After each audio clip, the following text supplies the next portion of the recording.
iman atas kita dan kesetiaan Tuhan untuk selama-lamanya. Pertolongan kita adalah dalam nama Tuhan yang menjadikan langit dan bumi, kasih karunia dan damai sejahtera dari Allah Bapa kita dan dari Tuhan Yesus menyertai kita. Dan pada pagi hari ini Bapak Ibu yang dikasihi oleh Tuhan, kita memperingati hari yang sangat bersejarah buat kita, di mana pagi ini kita memperingati Jumat Agung. Kita mengingat bagaimana Tuhan 2000 tahun yang lalu telah menderita untuk kita. Oleh sebab itu, kematian Tuhan Yesus mengorbankan dirinya di atas kayu salib dengan darah yang tercurah untuk memberikan hidup kita. Mari kita sujud menyembah Tuhan oleh karena kasih-Nya kepada kita. Mari kita pujikan karen dalam kasih-Mu Bapa.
segala pada kesempatan pagi hari ini. Kami anak-anakmu sekalian belum memperingati suatu peristiwa yang luar biasa di mana 2000 tahun yang lalu untuk mengemban tugas misi yang agung dari Bapa di surga, melayani, menderita, sengsara, mati di atas kayu salib bagi kami orang berdosa. Begitu berat penderitaanmu pada hari itu Tuhan, di mana masa-masa penderitaan yang telah Kau alami demi kami orang berdosa, demi kami Tuhan Kau rela menderita di atas kayu salib untuk menebus dosa kami.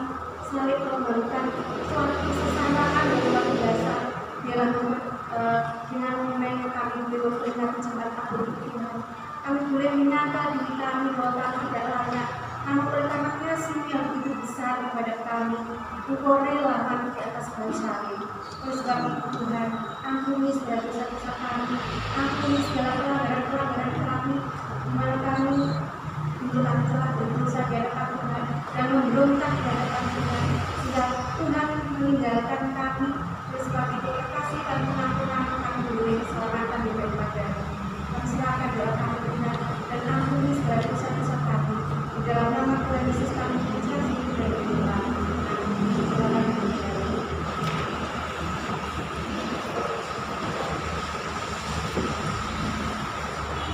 Salib melambangkan atau simbol penderitaan Tuhan di atas kayu salib. Tapi salib juga melambangkan kemuliaan yang begitu besar buat kita. Kita telah berdosa, kita jauh dari hadapan Tuhan. Salib adalah jembatan untuk menuju kepada kemuliaan. Kita boleh dicarikan lagi di hadapan surga. Terus kami itu, mari kita menyanyikan dengan pujian Allah aku Tuhan. Amen.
di mana pagi hari kami mengingat peristiwa kematian Tuhan di atas Golgota sebagai bukti kasih Allah kepada manusia. Oleh sebab itu Tuhan, layakkan kami bangkit sujud di hadapan Tuhan, mengakui segala dosa-dosa kami, mengakui segala pelanggaran-pelanggaran kami di hadapan Tuhan.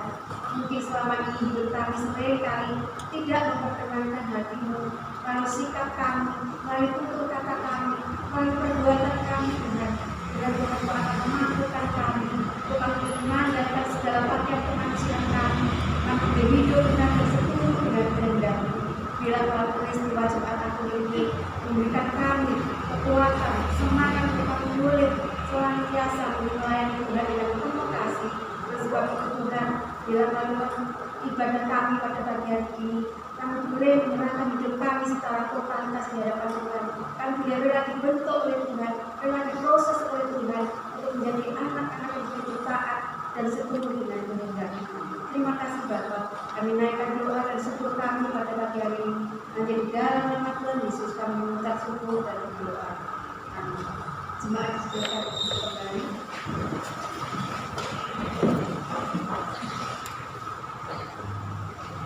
Biarlah melalui ibadah kita pagi hari ini, kita boleh mengingat kembali dengan peristiwa yang begitu luar biasa.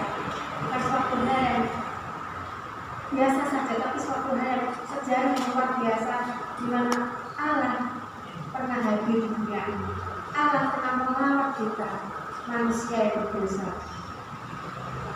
sehingga kita boleh layak di hadapan Tuhan.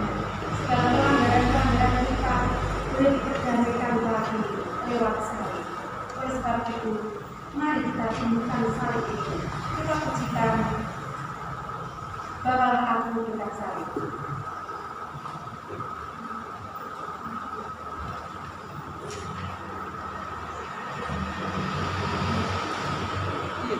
Sudah. Berita muda.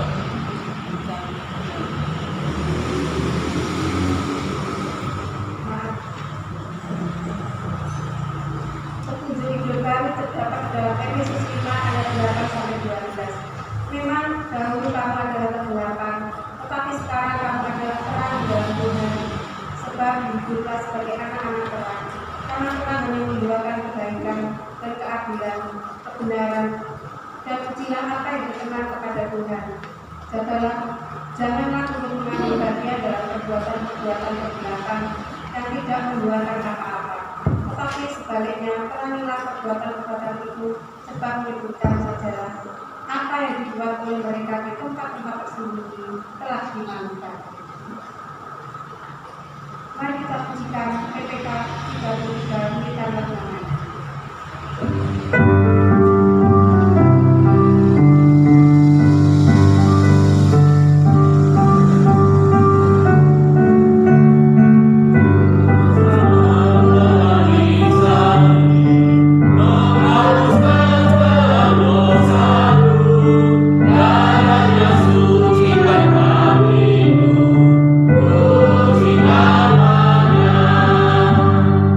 Oh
berdoa untuk keluarga dan teman kita yang masih belum menerima Injil, dan berdoa untuk ibadah HP kaum wanita berjuang iman hari ini dan ibadah Minggu Paskah. Yang terakhir kita berdoa untuk orang-orang yang mengalami bencana alam, gempa bumi, tanah longsor, banjir, dan lain-lain sebagainya. Mari kita akan membuka suara kita bersama-sama. Bapa kami bisa bersyukur dan terima kasih Tuhan. Kalau pakai boleh perayaan kita. Terima kasih Allah Tuhan yang terima kasih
di mana pagi hari ini, di mana detik-detik Tuhan menderita buat kita.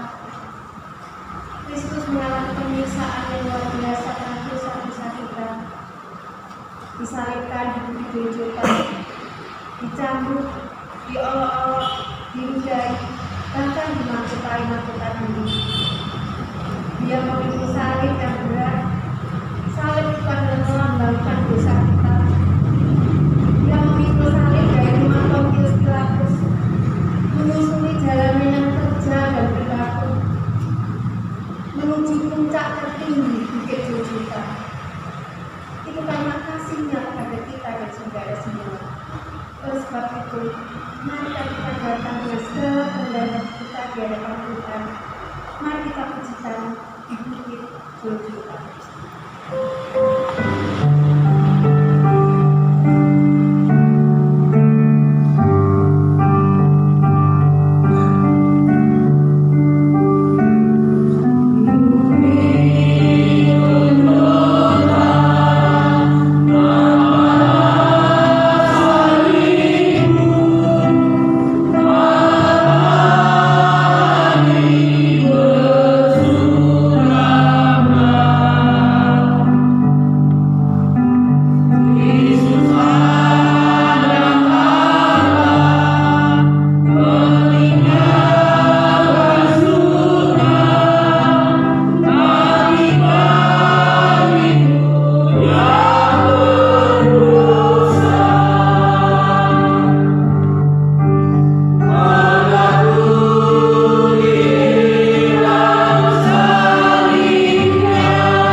Sungguh kami bersyukur Ya Tuhan,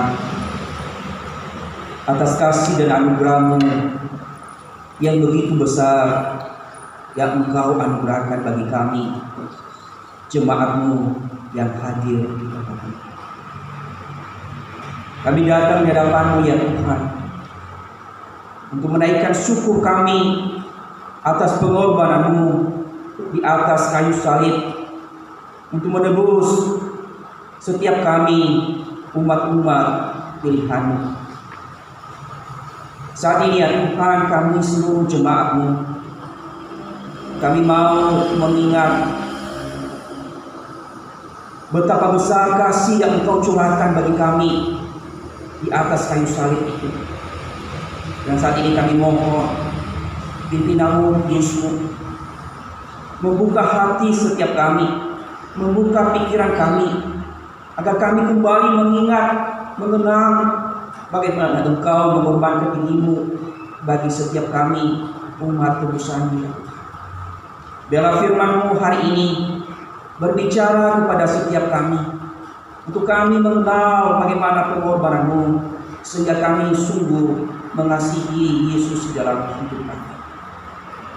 Berkati hamba-Mu ya Tuhan, yang terbatas di dalam berkata-kata, di dalam menyampaikan firman pagi hari ini. Pakai lidah bibir hamba-Mu, supaya hamba dapat menyampaikan apa yang Tuhan mau bagi kami saat ini. Berkati waktu pemberitaan firman ini, dari awal pertengahan hingga akhirnya, dalam nama Tuhan dipuji, ditinggikan di dalamnya. Inilah doa kami, di dalam nama Tuhan Yesus, Juru Selamat kami yang hidup. Kami telah berdoa dan mengucap syukur. Amin. Salam, selamat pagi Bapak Ibu. Kita sungguh bersyukur kalau saat ini Tuhan izinkan kita, atau Tuhan beri kesempatan bagi kita untuk bisa datang merenungkan, mengingat kembali bagaimana pengorbanan Tuhan Yesus Kristus bagi kita. Mari Bapak Ibu Saudara-saudariku mengajak kita membuka Alkitab kita di dalam Markus pasal 15 ayat 33 sampai ayatnya yang ke-39. Sekali lagi saya mengajak kita membuka Alkitab kita di dalam Markus 15 ayatnya yang ke-33 hingga ayatnya yang ke-39. Jika Bapak Ibu sudah menemukannya, silakan Bapak Ibu menyimak di dalam Alkitabnya masing-masing. Saya akan membacakan untuk kita semuanya. Dengan judul berikut, Yesus mati. Pada jam 12 kegelapan meliputi seluruh daerah itu dan berlangsung sampai jam 3. Dan pada jam 3 berserulah Yesus dengan suara nyaring, Eloi, Eloi, lama sabachthani, yang berarti Allahku, Allahku, mengapa engkau meninggalkan aku? Mendengar itu, beberapa orang yang berdiri di situ berkata, lihat, ia memanggil Elia. Maka datanglah seorang dengan bunga karang, mencelupkannya ke dalam anggur asam, lalu mencucukkannya pada sebatang bulu dan memberi Yesus minum, serta berkata, baiklah kita tunggu dan melihat apakah Elia datang untuk menurunkan dia. Lalu berserulah Yesus dengan suara nyaring dan menyerahkan nyawanya. Ketika itu tabir bait suci terbelah dua dari atas sampai ke bawah. Waktu kepala pasukan yang berdiri berhadapan dengan dia melihat matinya, dengan demikian berkatalah ia, sungguh orang ini adalah anak. Demikian jauh pembacaan kita hari ini Bapak Ibu. Yang dikatakan adalah berbahagialah setiap kita yang membaca, merenungkan dan melakukan firman Tuhan itu di dalam kehidupan kita setiap hari. Bapak Ibu, saudara, saudariku, hari ini kita berada di dalam Jumat Agung atau mengingat tentang pengorbanan Yesus di atas kayu salib. Jumat Agung adalah suatu peristiwa yang mencekam, bahkan juga yang membingungkan, Bapak Ibu. Sekali lagi, Jumat Agung suatu peristiwa yang mencekam dan membingungkan bagi banyak orang, di mana sang penguasa dan pemilik kehidupan mati tak berdaya di atas kayu salib. Sekali lagi, penguasa dan pemilik kehidupan mati tak berdaya di atas kayu salib. Siapa dia? Dia adalah Mesias, Anak Allah yang tunggal, Tuhan kita Yesus Kristus. Dia mati sekalipun dia adalah penguasa, sekalipun dia adalah pemilik kehidupan. Dia mati tak berdaya di atas kayu salib. Peristiwa ini, Bapak Ibu, terjadi 2024 tahun yang lalu. Yesus disalibkan dan mati karena dosa manusia yang telah memberontak terhadap ketetapan dan perintah Allah, yaitu manusia pada awalnya, yaitu Adam dan Hawa di dalam Kejadian. Yesus mati tak berdaya di atas kayu salib karena dosa saya, karena dosa Bapak Ibu. Dia mati sekalipun dia adalah penguasa dan pemilik. Kematian Yesus, Bapak Ibu, bukan suatu yang secara kebetulan, seperti anggapan banyak orang yang tidak percaya tentang kematian Yesus atau tentang Yesus Kristus itu saja.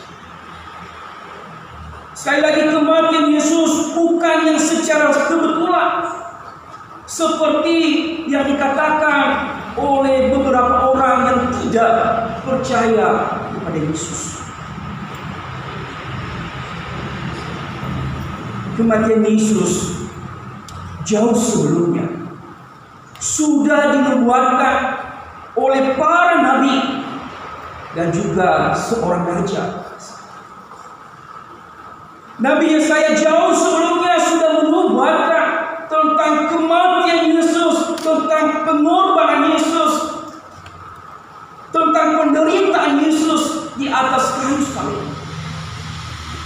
Itu di dalam Yesaya pasal 53 ayat yang ke-6, di dalam bacaan perkataan kita.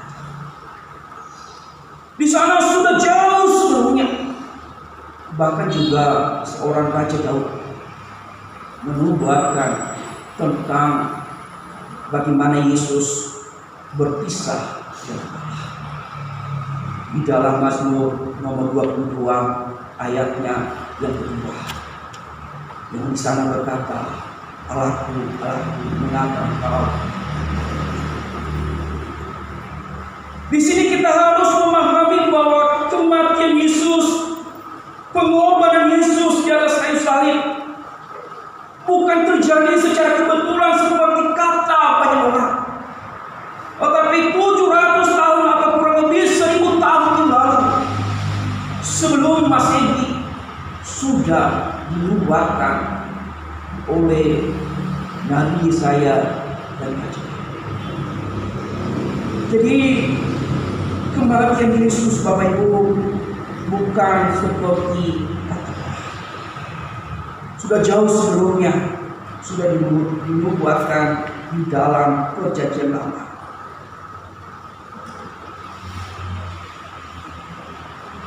Tentu kematian Yesus adalah suatu rencana Allah, suatu misi Bapa di dalam menyelamatkan manusia yang telah jatuh di dalam dosa. Suatu karya, suatu misi Allah Bapa di dalam menyelamatkan manusia yang telah jatuh dalam dosa. Jadi Bapak Ibu, kematian Yesus adalah suatu rencana dan kehendak Allah untuk menunjukkan kasih-Nya yang begitu besar bagi umat manusia yang hidup di bawah hukum dosa. Dalam pembacaan kita hari ini, dalam Injil Markus dan Injil yang lainnya, menceritakan tentang bagaimana Yesus disalibkan dan mati di atas kayu salib. Kita telah membaca di dalam pembacaan kita hari ini, kita melihat bahwa di dalam perikop sebelumnya, ketika Tuhan Yesus setelah diperhadapkan kepada pemerintah atau Raja Pilatus memutuskan untuk menyalibkan Yesus dan menyerahkannya kepada para tua-tua imam Yahudi dan juga kepada serdadu Romawi. Serdadu Romawi membawa Yesus di ruang pengadilan. Dan di sana kita melihat Yesus mulai dihina, Yesus mulai diolok, Yesus mulai ditindas, Yesus mulai diludahi. Bahkan yang paling ngeri adalah Yesus dicambuk secara brutal. Yesus dicambuk secara brutal sebelum ia dibawa di bukit Golgota untuk disalibkan. Hukum cambuk yang berlaku di dalam Israel atau yang sudah ditetapkan oleh Musa saat itu. Kalau kita melihat di dalam Ulangan 25 ayatnya yang ketiga, hukum cambuk bagi Israel adalah 40 kali. Tetapi hukum cambuk ini ketika diterapkan hanya diperlakukan 40 orang saja, artinya 39 kali. Dan hal itu dialami oleh Rasul Paulus ketika dia dicambuk oleh Mahkamah Agama Yahudi saat itu di dalam 2 Korintus 11 ayatnya yang kedua. Tetapi hukum cambuk di dalam Yahudi bukan itu yang dilakukan kepada Yesus saat itu. Tetapi hukum cambuk yang diberlakukan kepada Tuhan Yesus adalah hukum cambuk Romawi. Hukum cambuk Romawi, Bapak Ibu, ada 2 hal. Hukum cambuk Romawi adalah terdiri dari hukum cambuk orang Romawi sendiri dan hukum cambuk orang di luar Romawi. Hukum cambuk orang Romawi adalah dipakai tongkat. Tetapi hukum cambuk untuk orang di luar Romawi adalah pakai tongkat dan tali diikat, dan di ujung talinya ada tulang kering, tulang domba diikat dengan bergerigi. Dan hukum cambuk ini bisa terdiri dari 3 tali atau 5 tali atau 6. Dan al-wujud yang memegang cambuk itu dan cambuk dengan tulang yang kering dipasang di ujung itu, Bapak Ibu. Ketika dicambukkan ke orang, maka tulang itu menancap dan mencabik kulit dan daging sampai rusak. Dan itulah yang diberlakukan kepada Yesus. Al-Wujud Romawi tidak lagi mengenang tentang hukum cambuk total. Mereka melakukan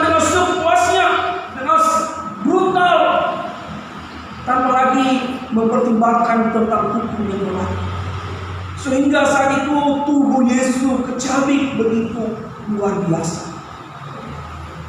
Dan di sana kita melihat ketika Yesus dicambuk, dia pasrah, tidak mengeluh, dia taat, dan menanggung semuanya itu demi misi rencana Allah menyelamatkan saya dan Bapak. Setelah Yesus dicambuk, kita melihat Bapak Ibu, dia dibawa di luar kota Yerusalem menuju Bukit Golgota. Di sana Yesus disalibkan. Di sana Yesus disalibkan bersama dengan dua orang penjahat, di sebelah kanan dan di sebelah kiri. Tentu Yesus saat itu kita bisa melihat bagaimana perjalanan Yesus dari tempat pengadilan menuju keluar tembok Yerusalem untuk menuju Bukit Golgota. Dari tubuhnya yang sudah hancur dipikulkan salib. Tetapi karena dia sudah lemah, tidak kuat, seorang lain yang menolong memikul salib Yesus. Jarak, kalau saya melihat peta Bapak Ibu, dari Yerusalem di luar kota menuju Bukit Golgota ada kurang lebih 3,7 km. Jadi bagaikan perjalanan Yesus tersendat-sendat di dalam perjalanan dengan tubuh yang sudah babak belur, darahnya mengalir ke mana-mana. Tentu semua itu dilakukan oleh Yesus demi saya dan Bapak Ibu.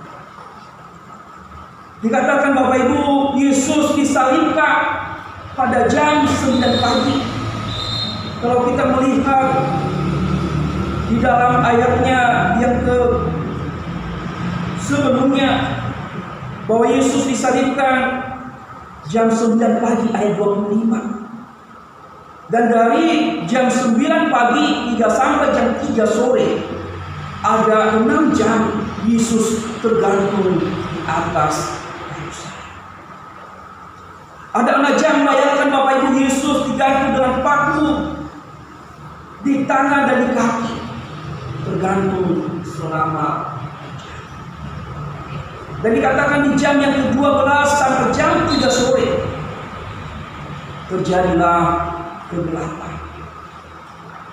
Dan ketika terjadi kegelapan, di sana Yesus mulai berseru dengan berkata, Eloi, Eloi, lama sabachthani. Allahku, Allahku, mengapa engkau meninggalkan aku? Di sinilah Yesus dengan berseru nyaring di sini Bapak Ibu. Dia merasakan keterpisahan dengan Allah Bapa. Yang tadinya adalah anak Allah yang tunggal yang dikasihi oleh Bapa.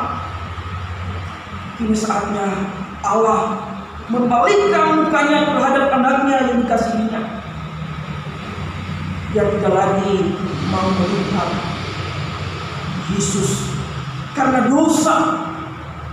Bukan karena dosanya Yesus, bukan karena pelanggaran Yesus, tetapi melainkan pelanggaran saya dan pelanggaran dosa kita ditanggung oleh Yesus, ditimpakan kepada Yesus. Dan di sana Yesus merasakan keterpisahan yang luar biasa.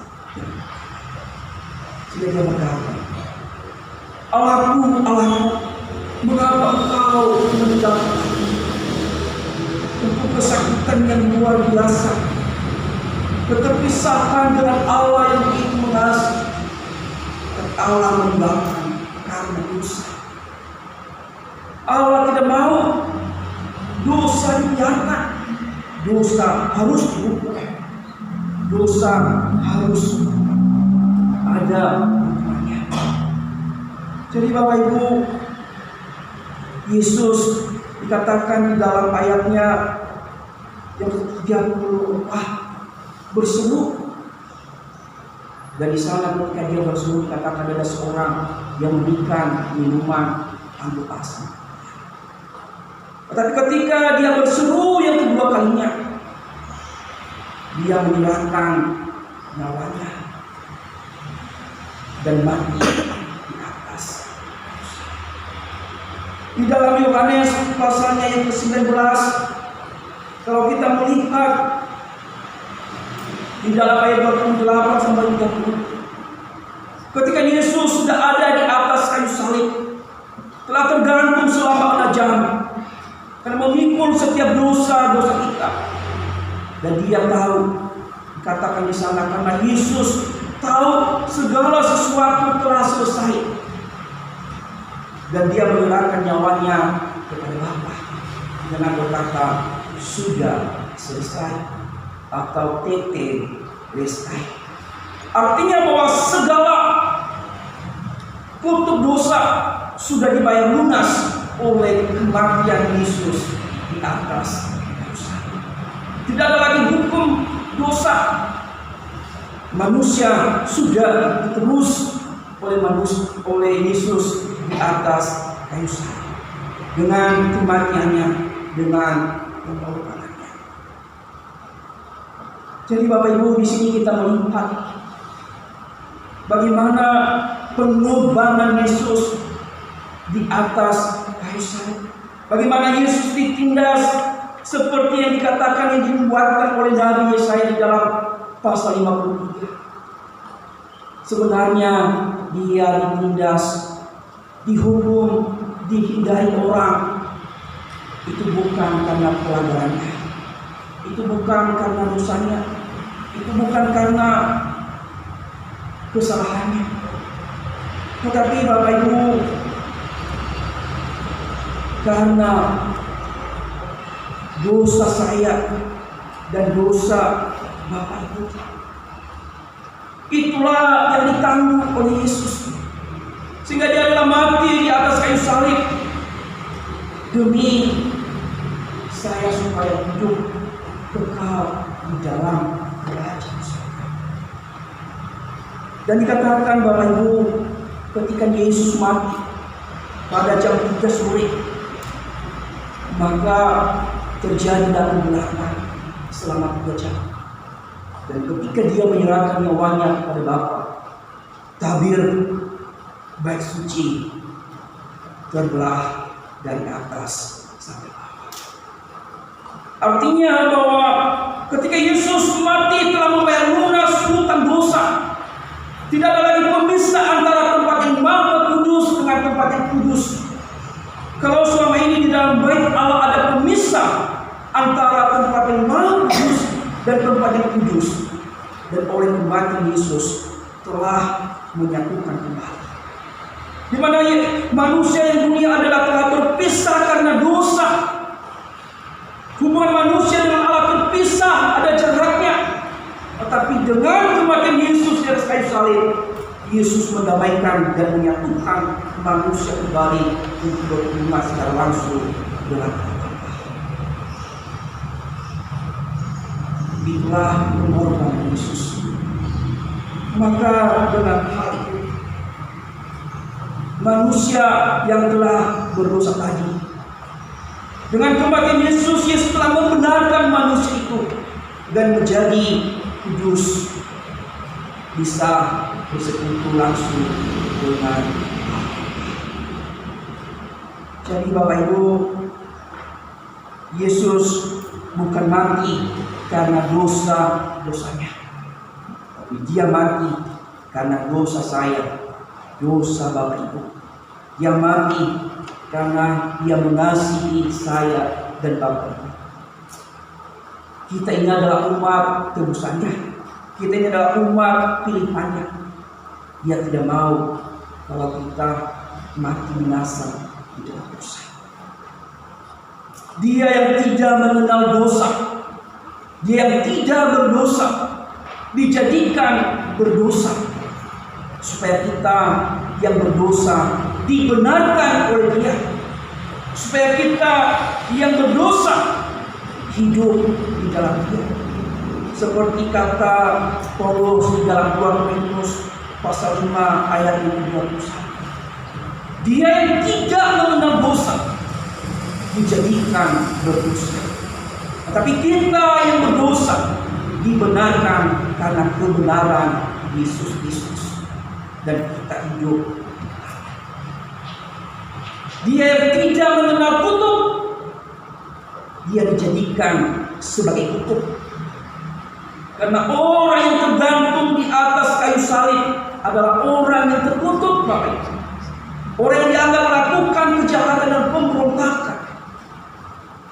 Seperti di dalam Galatia pasal 3 ayat 13. Yesus Kristus menjadi kutuk bagi kita, supaya kita dibenarkan dan diselamatkan. Jadi Bapak Ibu, kalau Yesus yang begitu berkuasa, yang begitu mulia, Dia mau mengorbankan dirinya demi saya. Dia mau menjadi orang berdosa sekalipun dia tidak mengenal dosa. Dia mau menjadi kutuk sekalipun dia tidak. Dia rela mengosongkan dirinya, Bapak Ibu. Dia mengambil rupa sama seperti manusia dan merendahkan diri bahkan sampai mati di atas kayu salib. Demi siapa? Demi saya dan kita. Dia tidak mempertahankan kemuliaannya. Dia sudah ada di tahta yang mulia. Dia tidak mempertahankan hal itu demi taat pada pimpinan Bapa, demi mengerjakan keselamatan bagi saya dan bagi Bapak Ibu. Orang yang berkuasa, pemilik kehidupan, orang yang memiliki tahta yang mulia, yang mengosongkan dirinya datang ke dunia, tujuannya untuk mati bagi saya dan bagi. Kalau kita membaca di dalam Filipi pasal 2 ayat 6 sampai 8. Di sini kita melihat bagaimana kasih Allah, bagaimana pengorbanan Allah untuk saya dan untuk. Tentu hal ini Bapak Ibu bukan hal yang murah yang dikerjakan oleh Yesus di atas kayu salib. Ini adalah suatu hal yang begitu mahal yang tidak terbayarkan harganya demi saya dan Bapak Ibu untuk memperoleh hidup yang kekal. Maka dengan hal itu, sebagai orang yang sudah ditebus, sebagai orang yang sudah diselamatkan oleh Kristus melalui pengorbanannya di atas kayu salib, kita harus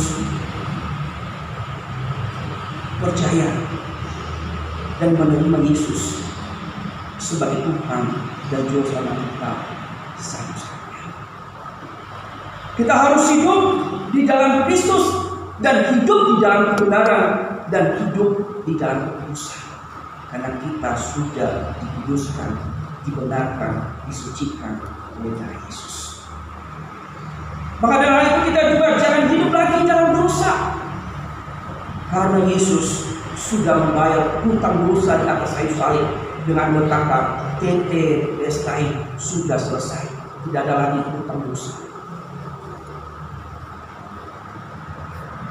Kita juga yang sudah dipilih, ditentukan, diselamatkan lewat pengorbanan Yesus di atas kayu salib, kita juga harus memberitakan kabar baik atau Injil tentang keselamatan yang sudah dikerjakan oleh Yesus di atas kayu salib kepada semua orang. Tugas kita sebagai orang percaya, tugas kita yang sudah menerima keselamatan itu, beritakanlah kabar baik, yaitu Injil Kerajaan Allah kepada setiap orang yang kita temui, supaya mereka juga menerima kasih dan anugerah yang terbesar, supaya mereka hidup di dalam surga. Jadi Bapak Ibu, marilah setiap kita di dalam Jumat Agung ini mengingat bagaimana pengorbanan dan kasih Kristus di dalam kehidupan kita. Dr. Pendeta Stephen Kong berkata begini, setiap kita yang mengenang peristiwa pengorbanan Yesus di atas kayu salib, itulah orang yang mengasihi Yesus. Sekali lagi, Pendeta Dr. Stephen Kong berkata begini, orang yang mengenang dan mengenal peristiwa pengorbanan Yesus di atas kayu salib adalah orang yang sungguh mengasihi Yesus. Tapi orang yang tidak mengenang dan mengenal pengorbanan Yesus di atas kayu salib, orang itu adalah tidak mengasihi Yesus. Sekali lagi, di Jumat Agung ini kita mengingat, kita harus mengenang, kita harus mengenal betapa besar pengorbanan Yesus di atas kayu salib untuk mengasihi, supaya kita juga mengasihi Allah di dalam. Amin. Mari. Bapa yang baik, Bapa yang mengasihi kami, kami sungguh bersyukur untuk kebenaran firman-Mu yang telah mengingatkan kami pada pagi hari ini di dalam momen Jumat Agung saat ini, di dalam kami mengingat pengorbanan-Mu di atas kayu salib.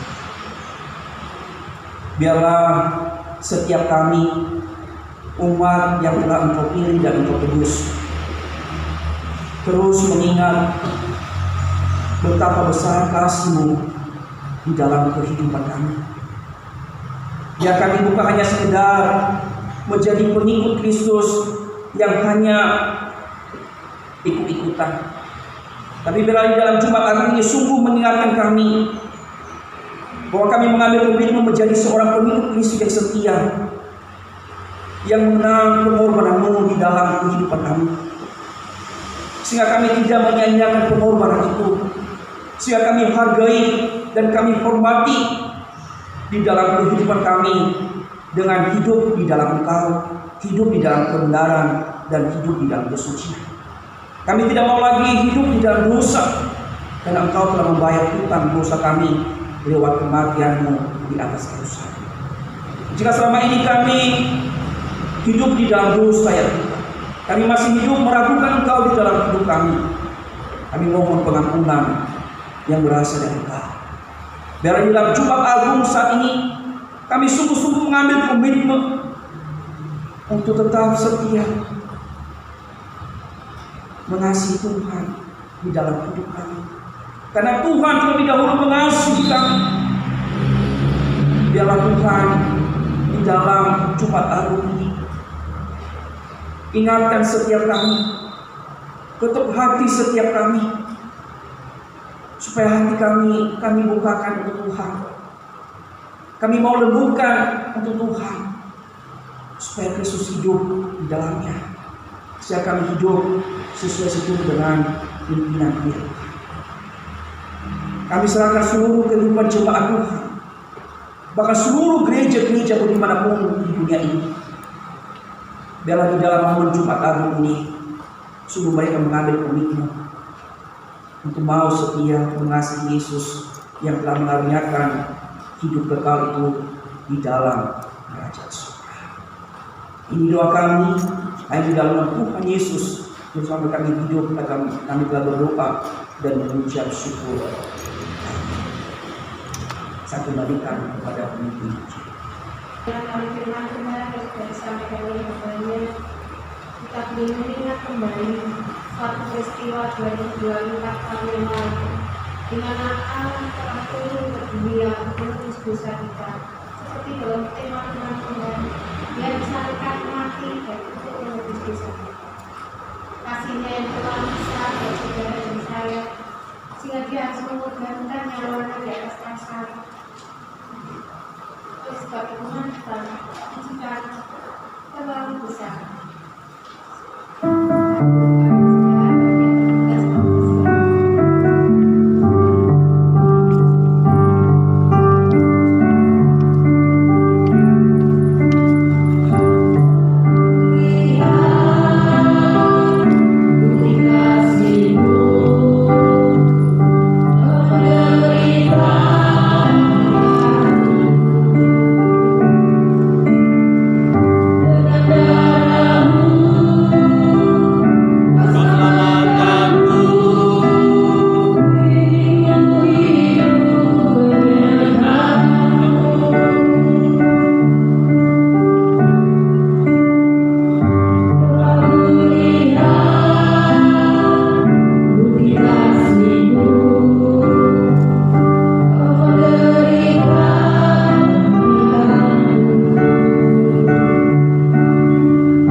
Sebagai ucapan syukur kami, pada saat ini kami telah memberikan persembahan yang terbaik di hadapan-Mu.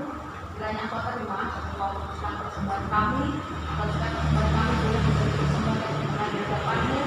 Dapat kami pergunakan untuk pekerjaan dan pelayanan kepada Tuhan di dunia. Engkau tidak pernah melihat dari besar kecil persembahan yang kami bawa, tapi Engkau melihat hati kami. Berkati tangan-tangan yang sudah memberi, berkati pekerjaan kami, kehidupan kami, agar kami boleh memberikan kembali persembahan yang terbaik. Ajarkan kepada kami Bapa, agar kami tahu rasa bersyukur dalam segala hal, terutama untuk persembahkan kalian. Terima kasih Bapa.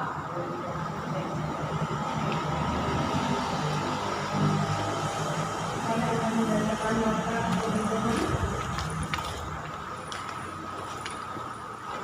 untuk pelayanan minggu depan tanggal 31 Maret 2024. Pengkhotbah Pendeta Nisa, liturgis Bapak Kiani, musik Saudari Alia, BP Volkan Ilmiah dan Saudari Lydia, kolektor Saudara Hari dan Saudara Raden, penyambut Saudara Muna dan Saudara Stephen. Persembahan pujian orang Evangelia. Minggu tanggal 31 Maret 2024 diadakan saat awal perjamuan kudus. Mari setiap jemaat yang sudah berbakti dewasa atau sini mempersiapkan diri untuk menerima perjamuan kudus. Petugas adalah Evangelis Akhirius dan Saudari Lydia. Hari ini ibadah AKT Kabupaten Juang Iman akan mengadakan ibadah Padang di wisata Waktu Kepala Tanakan Desa Agung-Mulyo, Wonosari, Malang. Selamat datang untuk bagi jemaat Tuhan yang pertama di ibadah. Di sini ada program Hello Bible. Silakan Bapak Ibu untuk menggunakan waktu untuk kita membaca firman Tuhan. Untuk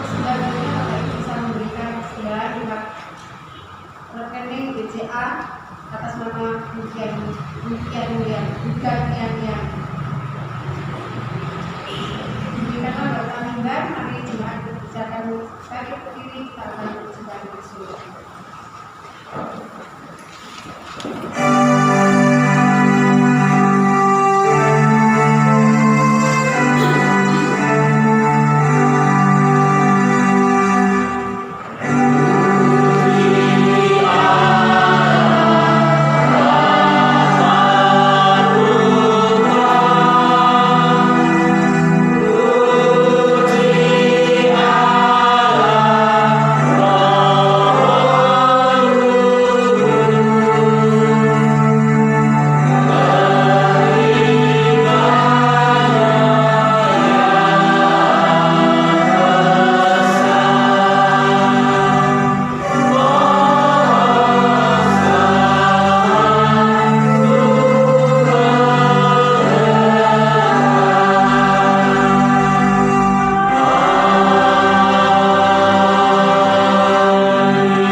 Bapak Ibu, saudara-saudariku, mari kita pulang dan merenungkan firman Tuhan yang sudah kita dengar hari ini.